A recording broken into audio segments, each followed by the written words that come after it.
Hey welcome to Mind Map IQ. आज हम start करेंगे ग्रेविटेशन जो चैप्टर है उसके कुछ एमसीक्यू टाइप क्वेश्चंस। तो चलिए स्टार्ट करते हैं। पहला एमसीक्यू जो क्वेश्चन है आपका वो है what is the force of attraction between two object due to their mass. यानी दो वस्तुओं के बीच में लगने वाला द्रव्यमान मतलब लगने वाला आकर्षण बल क्या होता है। ठीक है, तो आपके ऑप्शन है इसमें। पहला ऑप्शन है आपका फ्रिक्शन, दूसरा ऑप्शन है टेंशन, तीसरा ऑप्शन है ग्रेविटेशन और चौथा ऑप्शन है मैग्नेटिज्म। तो आंसर इज सी, ग्रेविटेशन जो होगा इसका करेक्ट आंसर होगा। ठीक है, नेक्स्ट क्वेश्चन है आपका who formulated the laws of universal gravitation. सार्वभौमिक गुरुत्वाकर्षण के नियम किसने प्रतिपादित किए थे। तो आपके चार ऑप्शन है इसमें। पहला ऑप्शन है इसाक न्यूटन, दूसरा ऑप्शन है अल्बर्ट आइंस्टीन, थर्ड ऑप्शन है Galileo Galilei and fourth option is Johannes Kepler. तो इसका जो राइट आंसर होगा आपका इसाक न्यूटन। देखिए इस एमसीक्यू सीरीज को वही बच्चे दे पाएंगे जिन्होंने अच्छे से चैप्टर इसको पढ़ा होगा। ठीक है, तो ये बेसिकली आपके पेपर पॉइंट ऑफ व्यू से भी इम्पोर्टेंट है क्योंकि पेपर में एमसीक्यू टाइप क्वेश्चंस पूछे जाते हैं। चलिए तो नेक्स्ट क्वेश्चन है आपका according to Newton law of gravitation, गुरुत्वाकर्षण के नियम के अनुसार the force between two object is directly proportional. तो वस्तु के बीच में लगने वाला बल जो सीधा अनुपातित होता है किसके। पहला the product of their masses, दूसरा ऑप्शन है आपका the square of distance between their centres, third option है both A and B and fourth option cube of distance between their centre. तो इसका जो करेक्ट आंसर होगा वो आपका बोथ ए एंड बी, यानी आपके ये और ये दोनों ऑप्शंस करेक्ट है, इसमें both A and B option number 3 सही होगा। The force of gravity between two masses will increase. दोनों दो ऑब्जेक्ट्स के बीच में यानी दो मासेस के बीच में ग्रेविटी का जो फोर्स है गुरुत्वाकर्षण बल है वो बढ़ेगा कब। यदि डिस्टेंस को उन दोनों के बीच में इंक्रीज कर दिया जाए, मास डिक्रीज कर दिया जाए, या फिर डिस्टेंस बिटवीन देम डिक्रीज कर दिया जाए, या फिर मासेस इंक्रीज कर दिया जाए। तो इसका जो करेक्ट आंसर होंगे वो आपके ऑप्शन नंबर सी और ऑप्शन नंबर डी, ये दोनों ही ऑप्शन इसके करेक्ट होंगे। यदि किसी वस्तु के बीच में द्रव्यमान जो उनका द्रव्यमान है वो बढ़ा दिया जाए तो भी फोर्स ऑफ ग्रेविटी इंक्रीज होगा, और जो डिस्टेंस है उनके बीच में अगर उसको कम कर दिया जाए तब भी जो फोर्स ऑफ ग्रेविटी है वो क्या होगा, इंक्रीज होगा। Clear. SI unit of gravitational force, gravitational force की एसआई यूनिट क्या होगी। तो ऑप्शन है आपके newton, joule, pascal and kilogram. तो करेक्ट आंसर है newton. If the mass of an object is double, यदि किसी वस्तु का द्रव्यमान दुगना कर दिया जाए and the distance to the centre of earth remain same, और जब पृथ्वी के केंद्र से दूरी समान रहे तो गुरुत्वाकर्षण बल कैसे बदल जाता है। ठीक है, how does the gravitation force change. तो सेम रहेगा, या फिर it becomes 4 times, it remains the same, it becomes twice. तो इसमें बोल रखा है मास डबल कर दिया जाएगा, तो मास जब डबल कर दिया जाएगा तो फोर्स भी जो है वो डबल हो जाएगा, ट्वाइस हो जाएगा। What happens to the weight of an object when it is taken to the moon? तो जब किसी वस्तु को चंद्रमा पर ले जाया जाता है तो उसका वजन क्या होता है। तो पहला बढ़ता है, दूसरा घटता है डिक्रीज होता है, थर्ड है रिमेन सेम जैसा है वैसा रहता है, और फोर्थ है बिकम जीरो। तो जब भी किसी वस्तु को चंद्रमा पर भी लेकर के जाएगा तो उसकी क्या होगा, डिक्रीज होगा। नेक्स्ट ऑप्शन है the acceleration due to gravity on the surface of earth is approximately. तो पृथ्वी की सतह पर गुरुत्वाकर्षण के कारण त्वरण लगभग होता है। पहला ऑप्शन है 9.8 मीटर पर सेकंड स्क्वायर, दूसरा 6.7 मीटर पर सेकंड स्क्वायर, थर्ड 10.5 मीटर पर सेकंड स्क्वायर, फोर्थ 8.2 मीटर पर सेकंड स्क्वायर। तो इसका करेक्ट आंसर होगा आपका 9.8 मीटर पर second square. Which planet has the strongest gravitational force in our solar system? तो इसमें आपको बताना है विनस पहला ऑप्शन है, दूसरा जुपिटर, तीसरा अर्थ और चौथा मार्स। तो हमारे सौर मंडल में किस ग्रह का गुरुत्वाकर्षण बल सबसे मजबूत है। तो सबसे मजबूत है जुपिटर का। ठीक है, नेक्स्ट क्वेश्चन है what happens to the gravitational force between two object if the distance between them is double. यदि दो वस्तुओं के बीच की दूरी दुगनी कर दी जाए तो उनके बीच गुरुत्वाकर्षण बल का क्या होगा। मतलब पहला आधा हो जाता है, मतलब it becomes half, second option है it becomes 4 times, third it becomes 1/4 and it remain same. तो देखिए यहाँ पे जो डिस्टेंस है वो क्या करी जा रही है, डबल करी जा रही है, तो जो फोर्स है वो घटेगा, कितना होगा, 1/4 हो जाएगा, ठीक है, इट बिकम्स 1/4।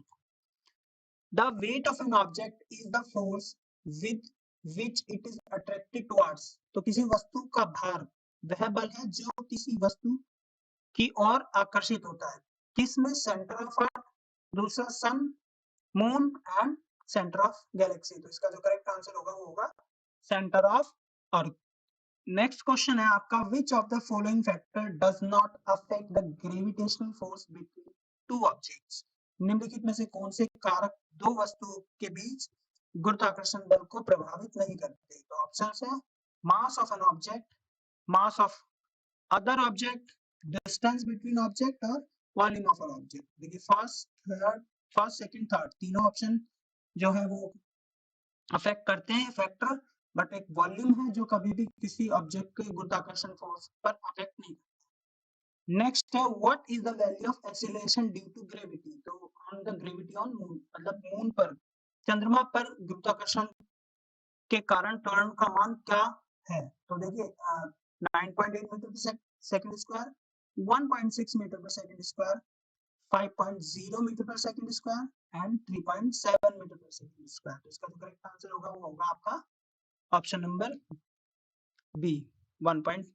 नेक्स्ट क्वेश्चन है force of gravity is also known as. तो फोर्स ऑफ ग्रेविटी को और किस नाम से भी जाना जाता है। तो आपका पहला है इलेक्ट्रोमैग्नेटिक फोर्स, दूसरा है centrifugal force, third is gravitational force and fourth is nuclear force. तो gravitational force is the right answer.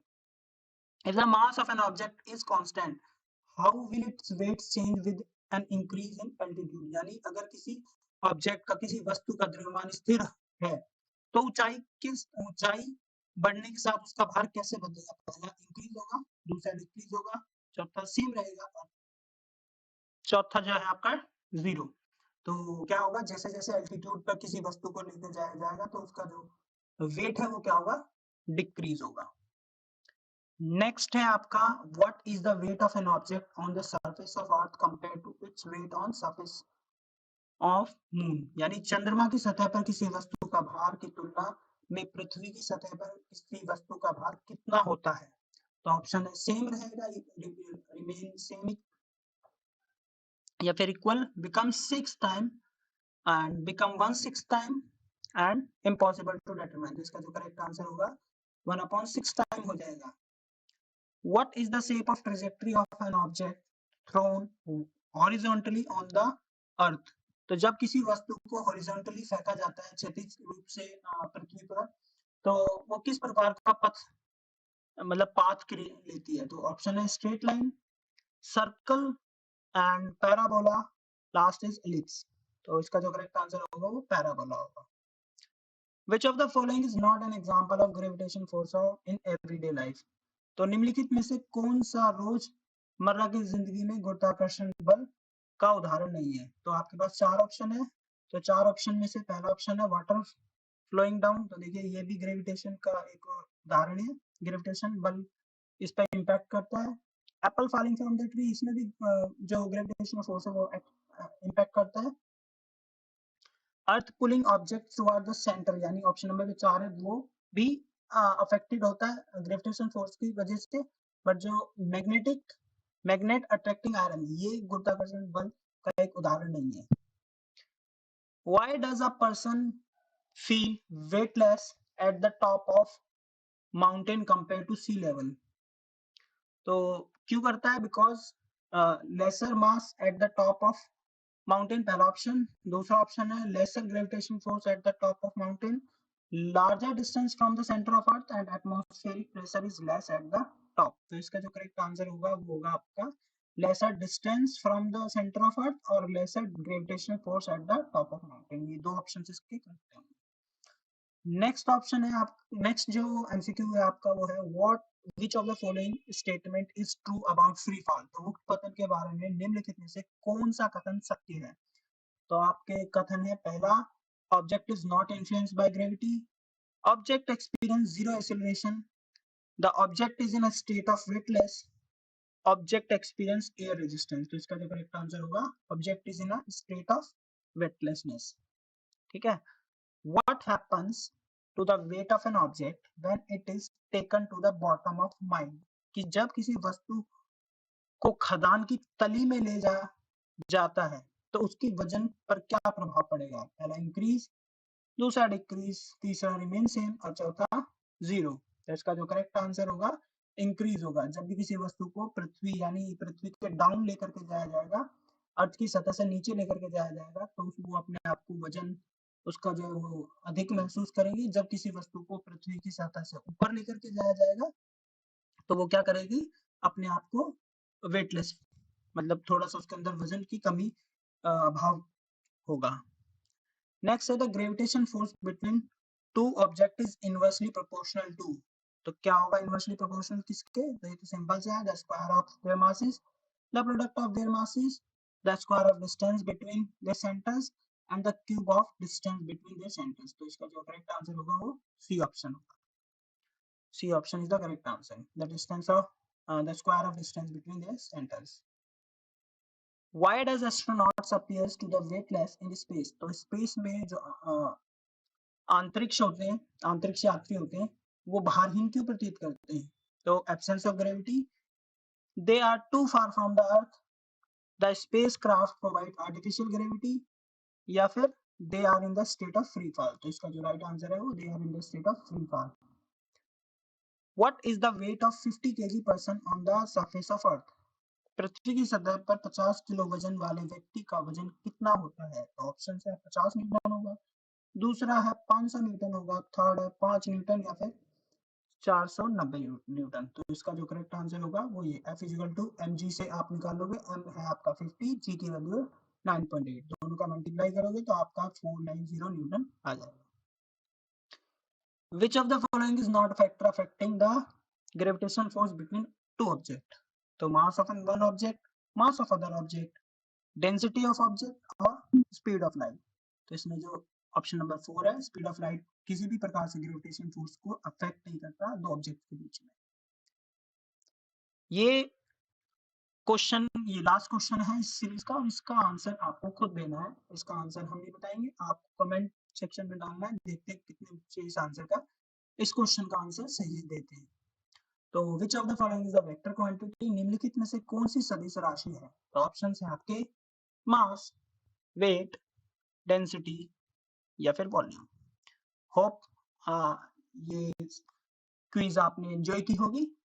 मिलते हैं नेक्स्ट क्विज में, और अगर आपको इसी ग्रेविटेशन के ऊपर थोड़ी सी टफ लेवल की क्विज चाहिए तो प्लीज कमेंट बॉक्स में आप अपनी राय दीजिए। Thank you, have a nice day.